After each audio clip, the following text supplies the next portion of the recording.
We know that. Now, this is a holy Bible that my uncle Bianchi was blessed to get his hands on. It come up out of Ghana. And one of our brothers over there got his hands on it. It was very beaten up. But the brothers was able to save certain portions of the Bible. And one of the main portions of that Bible was the Helps, which is a dictionary. And this dictionary got some very valuable information in it. Now, it's going to deal with the languages of the Old Testament. Illustrations of the languages and writings and versions of the Old Testament, Old and New Testament. Now, this is what it says. The principal languages through which the Holy Scriptures have been transmitted to us are Hebrew, Greek, and Latin. It is therefore of interest to know the origins of the alphabets in which those tongues was written and the history of their development. The identification of their common origin is of quite recent date. It was not difficult to connect the Greek alphabet with the alphabet which is usually called Phoenician, but to which is perhaps better to give the wider name of Semitic. The forms of letters and still more their names and order conclusively prove the relationship. But to prove the descent of the Semitic alphabet from the Egyptian was a long and difficult task. In outward shape, the Semitic letters are all appearance quite different from the Egyptian hieroglyphs. Their names are different. Their order is different. These difficulties cause scholars to reject the ancient traditions handed down by the Greek and Roman writers.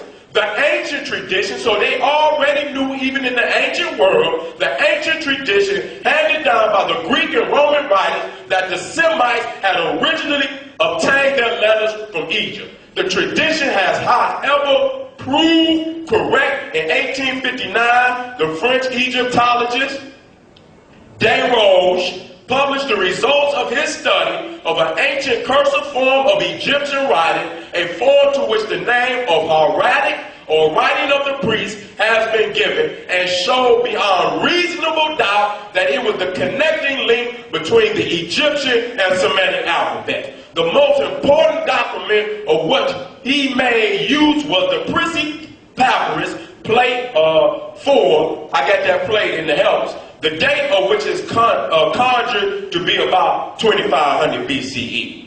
Let me go to this. Let me see right here. Okay. The Semitics adopted 2 and 20 of the Egyptian, 22 of the Egyptian alphabetical signs, and there can be little doubt that this formation of a new alphabet took place during the period of the Semitic conquest and occupation of the Delta, the Hyksos. That's what it's saying. They knew that in 1859.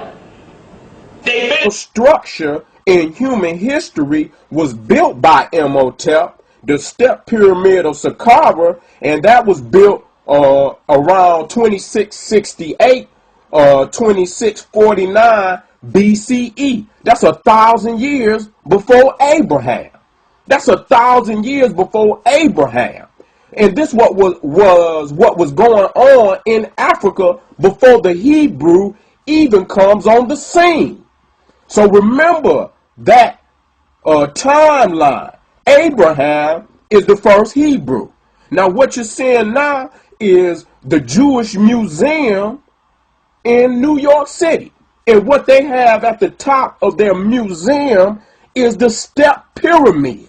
Now again, I just gave you the information that the step pyramid of Saqqara was built 1,000 years before Abraham.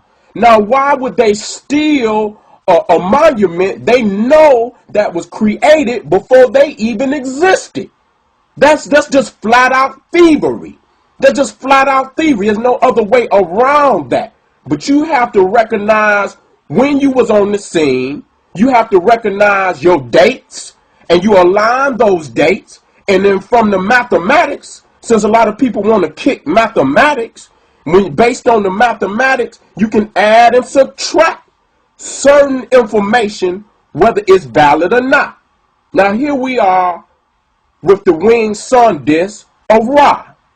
Now this is a verse taken from the Bible, Psalms 84, verse 11, and it says, "For the love of God is a sun and a shield.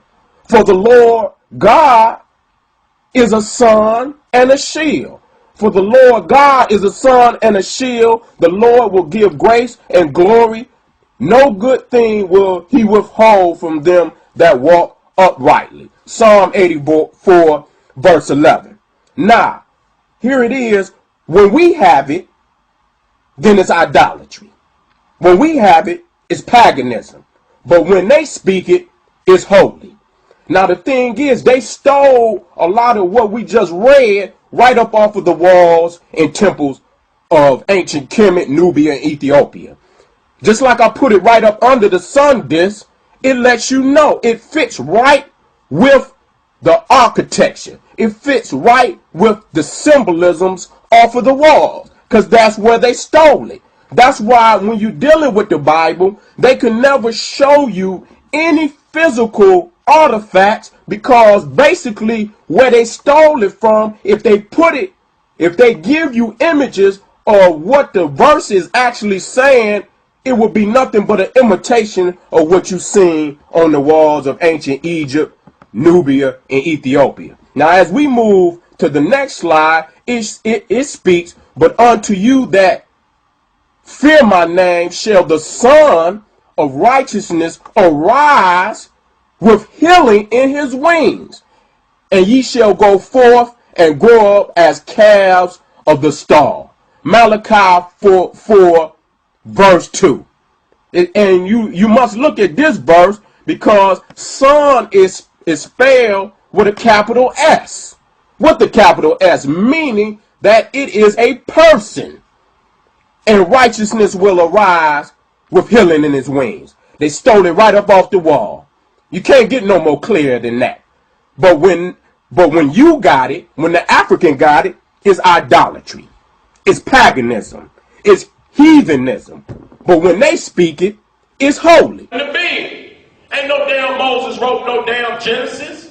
And even then, them dates right there ain't right. They just giving themselves a little more ancient credibility by even saying 515 BCE. They can't bring you no damn Bible out that old. An original Bible. Shut me up. Just show the damn book. Show the Bible. Show the scroll. Even the oldest so-called Hebrew scriptures is on papyrus. I'm going to show you. So all of that is garbage. They can put any damn date up there they want. Tell them to match a damn manuscript to that date. If they say, okay, that them books came into being in 515 BCE, tell them to show you a goddamn papyrus at 515 BCE with them damn writings on it. They will not be able to show you that. The oldest damn books that they got of the so-called Old Testament is basically AD. Of this era. They don't have no writings in BC era. Hebrew, Arabic, or anything else dealing with the Bible, Christianity, and Islam. Again, now there's some more. Torah according to tradition. In final form, 444 BCE. In the final form. That's what they'll tell you, but tell them to show you a damn manuscript at 444 BCE. They won't show you it. They'll give you a date, but they won't show you no damn manuscript. It's a damn lie. They are in Islam, Christianity, and Judaism. It's basically an AD religion. I don't give a damn what nobody say. If they can't show you no damn documents that go back to them dates, how the hell you know it's a BC religion? Unless you can, the Egyptians can kindly show you all the papyruses. The papyrus of whomever. The papyrus of Agni. The Ebers papyrus. The Edward Smith papyrus. All of these papyrus is still in existence, and you can date papyrus because it was a living thing. So you can date it. You can carbon date it based on DNA carbon. You can date it. They ain't got it. They can't show it to you.